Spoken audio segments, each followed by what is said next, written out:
Hello everyone, welcome to our Let's Play series of Arcanum. This is Colonel RPG as usual, and look at that. Mithril ore. Why did I miss it? I don't know, but thank you very much for telling me that it was here. Last episode we were doing a little bit of a heist over here, and ooh, this tree, oh, it's the olive tree, that's fine. Apparently you can I get olives out of it? Nah, you need to dry them for them to be, not dry them. You do something with olives and basically cure them, I suppose, and they become nice and bitter and nice. But yeah, you can eat olives. It's not something that everybody knows or does. But anyway, yeah, I came back here because of that mithril ore, and now we should be able to make some nice stuff. But today we're not making any stuff. Well, we might be making stuff. What we're doing, more than anything, or before anything, is going into where we were last episode. Although I'm a little bit lost. Okay, let's look at the map. Not lost anymore. At least I hope so. Yeah. Oh, yeah. Okay. So, going into where we were going last episode, which is a passage. It doesn't tell me what it is, but I suppose it's where the king of this place is. So let's save the game there. And in we go. Oh, it is the throne room itself. It's got baths. Man, that's the life. Just having baths. I'll leave here. Never mind the humidity. Well, I imagine it would be pretty humid everywhere, but let's have a chat with this dwarf noble. Greetings, traveler. Oh, I'm sorry, I don't believe we've met. I am Ranver Thunderstone, son of Loghair Thunderstone. I stand as chieftain and king-in-waiting of all the dwarves, both over and under the mountain, in the lands of Arcanum. Welcome to the caverns of the Whale Clan. A pleasure to meet you, Ranver. I have a few questions. Of course, what do you need? So you said you were the king-in-waiting? Yes, my father is unavailable, and I rule in his stead, but I am not the true king, and will not be as long as my father lives. I am only a king-in-waiting. Well, I see. I'm in need of your assistance, then. Of course, what do you need? I come with news of a most dire nature. Dire nature? Of what are you speaking? I have a tale to tell, and I'm gonna tell him what happened. Ranver is quiet for some time. I see, he says at last. And you say you've been to the Isle of Despair to confirm the story of Gudmund Orbender. Yeah. And there was no sign of the Black Mountain clan dwarves, that's true. And I also bring news of Thorvald II's sons, that's true as well. I want to go with this one. Yeah. Thorvald! He's been gone quite a while. We'd been considering sending out a search party. I mean, it has been 100 years or so. Then again, Thorvald always was somewhat of a loner. What word have you concerning him? Actually, he's not a loner anymore. He's on the Isle of Despair, and he's the leader of those guys, I think. Oh, I thank you for making us aware. I'll send out a detachment as soon as possible. We'll bring him home. Okay, glad to hear it. One or two more things? Of course, what do you need? I need to find your father. He knows what's going on here. This is an old and dark business, the business of my father. And as I am his heir, it falls to me to make it right. But I know not what to do. He told me so little. Okay, what happened to your father? He's visibly shaken. My father. Great and solid Loghair Thunderstone, king of the dwarves. Do you know of him, stranger? The stories of his courage, of his strength, of his wisdom? My father's stone among stones. From out of the madness of the clan wars, he united us under one banner, under one king, through the sheer power of his will. The clan wars? Yes, a sad time in our history. For 500 years, there was a rift among the dwarves. We built great machines of war, and threw ourselves against one another, and entire clans were lost in the battles. A dark time, the time of Loric's insanity. We speak very little of that time. Really? So, who was Loric? I've said we won't speak often of it. That's a conversation for another time, perhaps. Okay, where is Loghair, then? What happened to him? It broke his heart. That heavy stone heart. He who warred against Loric the Abjurer in the Pass of Gorgoth. Pass of Gorgoth, I recognize that name. Who in victory burned Loric alive, along with 10,000 of his dwarven followers. And this broke him like a child upon the stones of the world. Please, Ranver, I need to know what happened. Please tell me. He calms himself. It is as the Orbender told you. My father permitted the banishment of his own people. by the elves. He watched them sent away, heard their cries, with hardness born of 100 generations of Thunderstones. Okay, so where is he? My father came home, and upon his knees cried out for his lost foolish brethren. Tears of regret, stranger. Regret, shame, and sorrow. The caverns shook with his fury, shook at the impact of his hands upon bare stone. He tore the clothes from his body, and set his bulk against the walls and the floors, and his sorrow was marked in blood. Well, if he was smashing his hands against the stone so hard it shook the caverns, then I guess it would be marked in blood, yeah. I told you, he left us, walked into the old caverns with nothing but Harrow, first axe of the Thunderstones, and with that weapon he disappeared, exiled by his own grief, and left the Will Clan. He's never returned.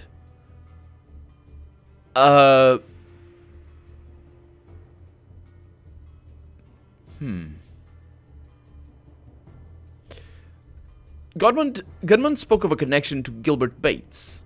Bates! It was Bates who spread technology and its disease.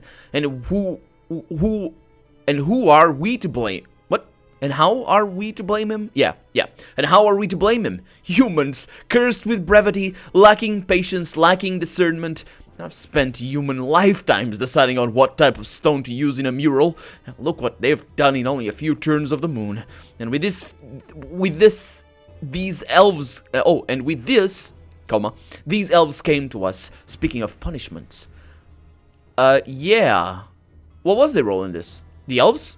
It was they who demanded the banishment of the Black Mountain clan for their crimes. But as for the reasons, as I said, I know very little. My father never told me the details of his discussions with them, only that what had been decided was necessary, and that the responsibility would be his. What did the rest of the clans say? The other clans never knew that the elves were involved in the banishment. They were only told that the Black Mountain clan had been exiled, punished for their crimes, and my father was the only one present when their sentence was passed. Okay, and the elves who approached him, who were they? I have no idea. And I know not why my father felt it necessary to speak with them, nor to heed their demands. As king, my father never should have allowed them to interfere, but for some reason he allowed it. He's never spoken a word about it since. Well, it seems I'll have to speak with Loghair then. Where is he? I told you, he exiled himself. He walked into the dredge and has never returned. Okay, what is the dredge? Where can I find him? Come on, just get on to the... This guy, not only is he, he's very pompous, as you can tell. Oh, my father, the stone among stones, his fury sheth... And, of course, he never gets to the point. The dredge is an old system of caverns. A mine, actually, not far from here. The entrance is just beyond the entrance to these chambers and to the southeast. There, you will find a stone archway. Beyond that, you will find a dredge, into which my father disappeared. Okay, what can I expect to find in this dredge? Right now, it serves little purpose, but to house an assortment of foul creatures.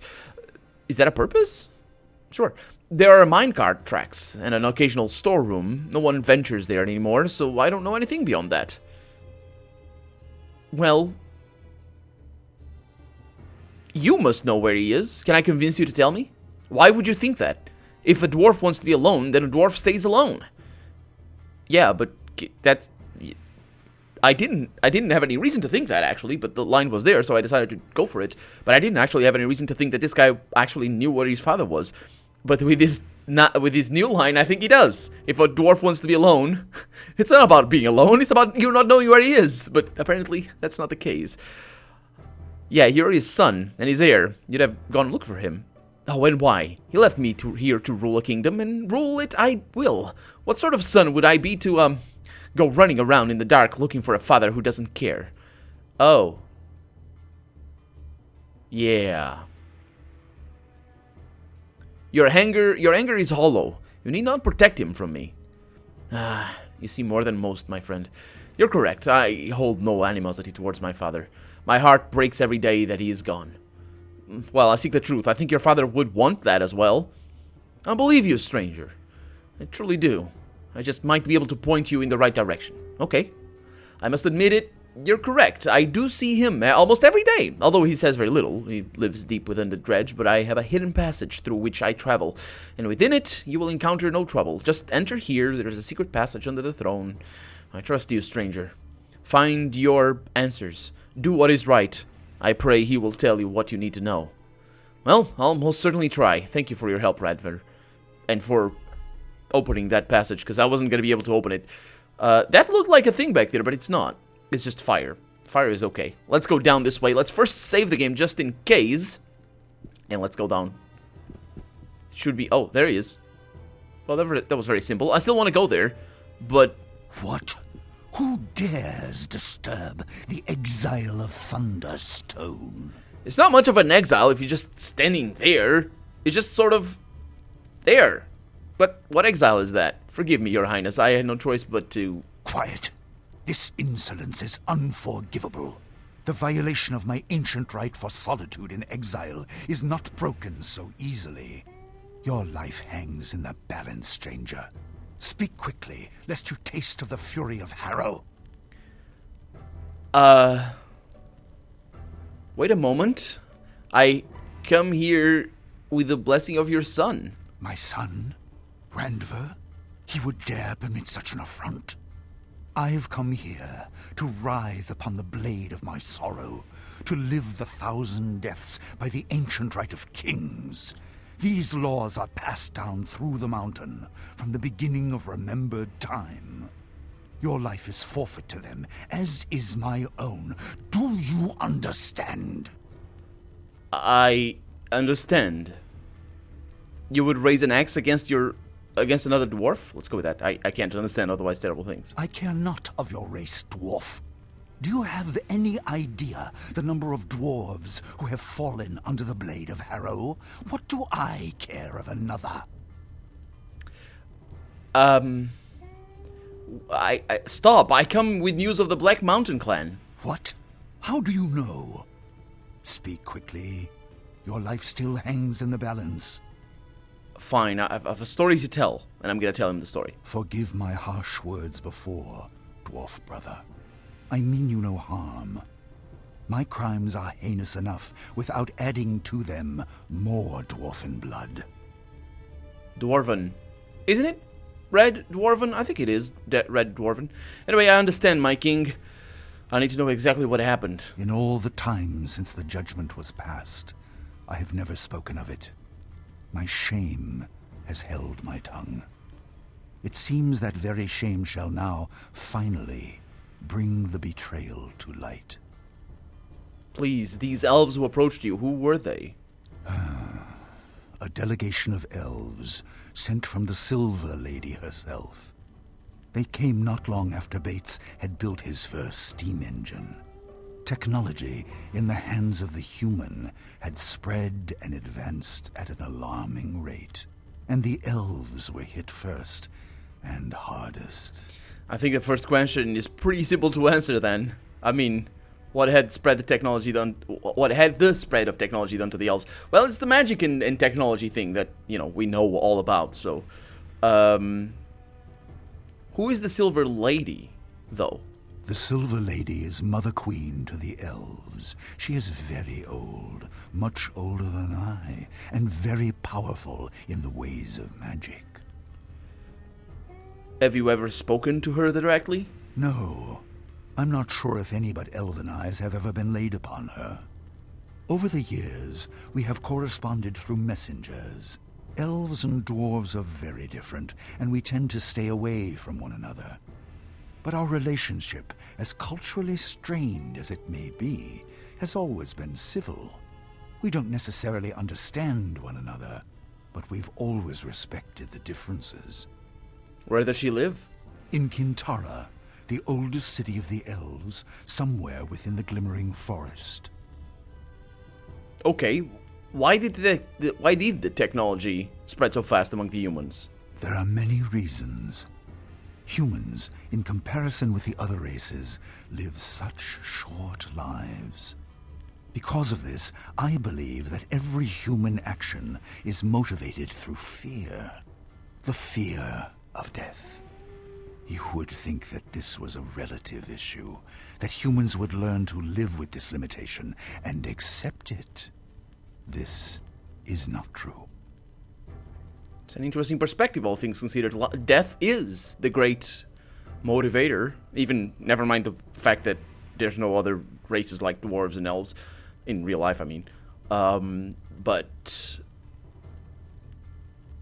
let's see what he has to say. And therefore, humans, when confronted with any situation, see it through the veil of their own mortality. Achieve, advance, perform. Humans are constantly driven by the shadow of their own death. This fear, unfortunately, clouds their judgment, deadens their sense of right and wrong. Humans act first, think later, and feel last of all. And in terms of technology? When Bates was given a look at our technology, he was overcome. As a human, his first thought was, what can I use this for? When it should have been, what is the cost of its use? Technology exploded in their hands because they are not burdened with our longevity. Humans rarely live long enough to see the consequences of their mistakes. Yeah, so the question is indeed, what is the consequence? If it's just, some magic users can't use their magic anymore, so what? I mean, what had the spread of technology done to the elves? Their forests were being cleared with the help of technology.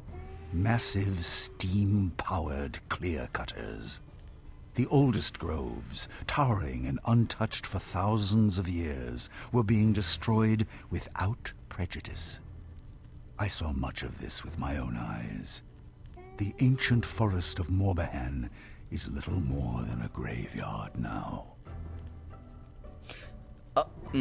I fear this might actually not be taken seriously by the writers, because it's a bit of a trope. But you know, it's not. I'm not trying to downplay the impact that this is. But objectively speaking, what this is humans getting into somebody else's territory and wrecking their stuff.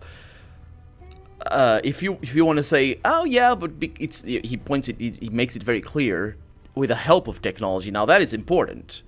But we don't know this yet, and I might be mistaken, and I hope I'm not, because otherwise my argument falls by the wayside, but I might be mistaken, but there is a desert to the north that was basically a huge magic war that made a whole desert, so that all that was destroyed. So it's not like the technology is unique, or that the technology as opposed to magic is unique in wrecking stuff up, but still, it's, I mean, this seems like it's just the humans wrecking elves' stuff, and the elves were doing everything that they can. It's not really about the cost. It's not about the cost. Were there elves living in the forests of Morbihan? I'm unsure, but I don't believe so.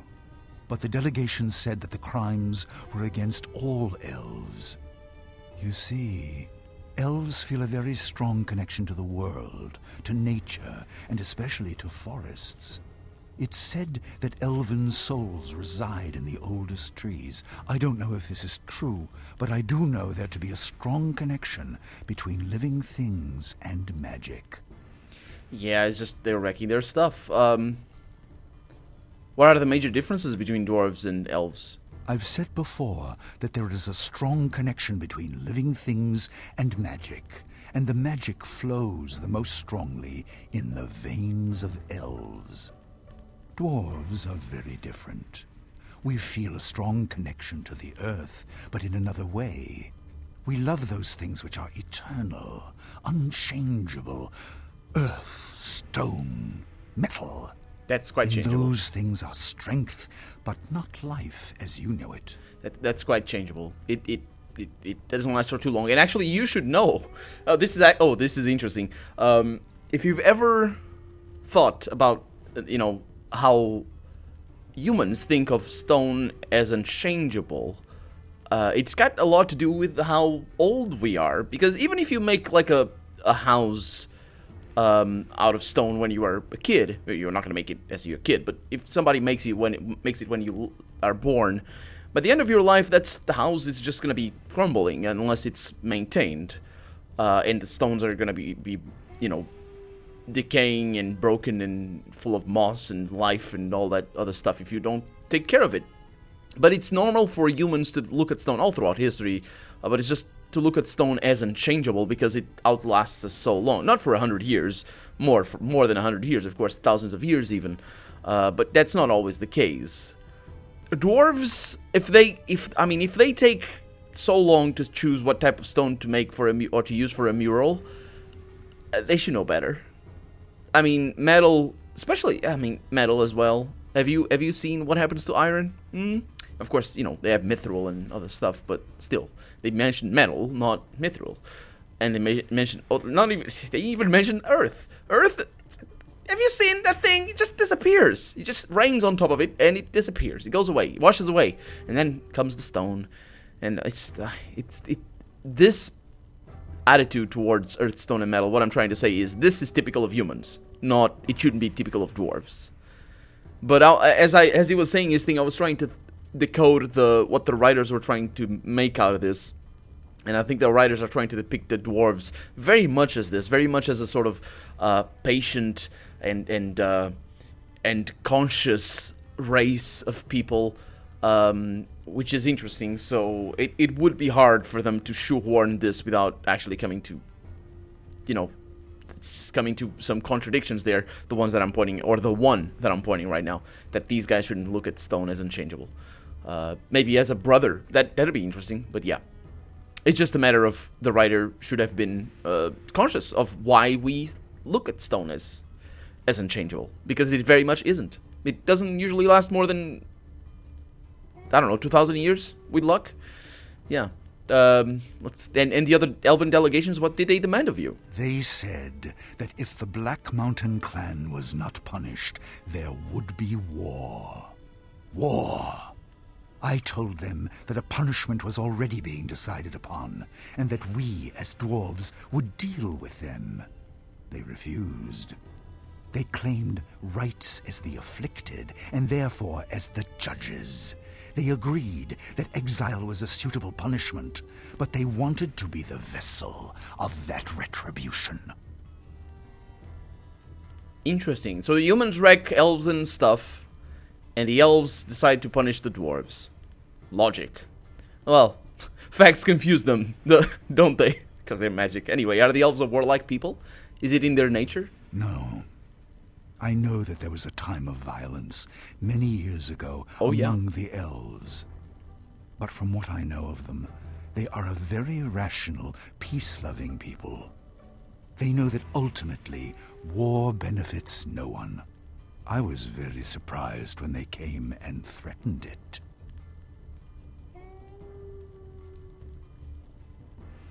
I see. There seem to be some inconsistencies here. Yes. The more we talk about it, I begin to get the same feeling. Yes, the elves would have been angry, but would they really have threatened war? Morbahan was a tragedy, but directly affected none of the elven communities. Perhaps my fear blinded me to such things before. And now this mystery. Where are the dwarves of the Black Mountain clan? What was it you feared, Loghair? Why agree to the terms? I am very old, stranger. You may know nothing of me, but believe me when I tell you that I've seen enough dwarven blood spilled to fill 1,000 lifetimes. Have you any idea what it would mean for there to be a war between the elves and the dwarves? Arcanum itself would not survive the conflict. And I was so very tired of filling tombs with the bodies of my people. But nothing. I chose to spare the dwarves, the world, the price of such a war. What was one clan's honor in comparison with the sheer cataclysm that would result otherwise? You ask what right they had? None. They merely forced a choice, and I chose the path of least resistance, the least pain. That was my betrayal, stranger. I agree. I think so, yeah. What do you mean, though? You were merely... No, you weren't. But that is the point. Yeah. I am king of the dwarves. It is my responsibility to lead them, to protect them. But most importantly, it is my responsibility to defend their honor, their dwarven honor. By allowing my own fear or concern, regardless of how justified that fear might be, to overshadow their honor was an unforgivable transgression. You're right. You acted both rashly and irresponsibly. Your words bite deep, stranger. Your story has done little to ease my shame. If anything, it serves as a reminder of my failure. I will speak no further of this, ever. I can give you no help but this. And he hands me a folded scrap of paper. What do you mean? Take this. A letter sent to me from the Elven delegation. Within it is a name. Min Gorad. It's all I have, and all I'm willing to give. Perhaps you should seek out Kintara, City of the Elves. I know not where it is, but the village of Stillwater is near the edge of the Glimmering Forest, in which, it is said, Kintara lies. Maybe someone there will know where to find it. Maybe someone will. But everything? I'll say no more. Aw. Leave me. I return to my exile. You I don't... am nothing. This is not an exile. You're just hanging out over there. Come on. You're just hanging out below your son as he rules your kingdom. This is... come on. Anyway, that's going to be that for this episode. We have a couple of locations that we can go to, which is fantastic, and we have a note over here that we are going to need to read. But for right now, I'm Colonel RPG, and this has been Arcanum. I really hope you've enjoyed it, and if you did, go ahead and leave a comment. Like the video if you want to see the next episode come out sooner rather than later. But above all, thank you so much for watching, and I hope I'll see you next episode. Bye-bye.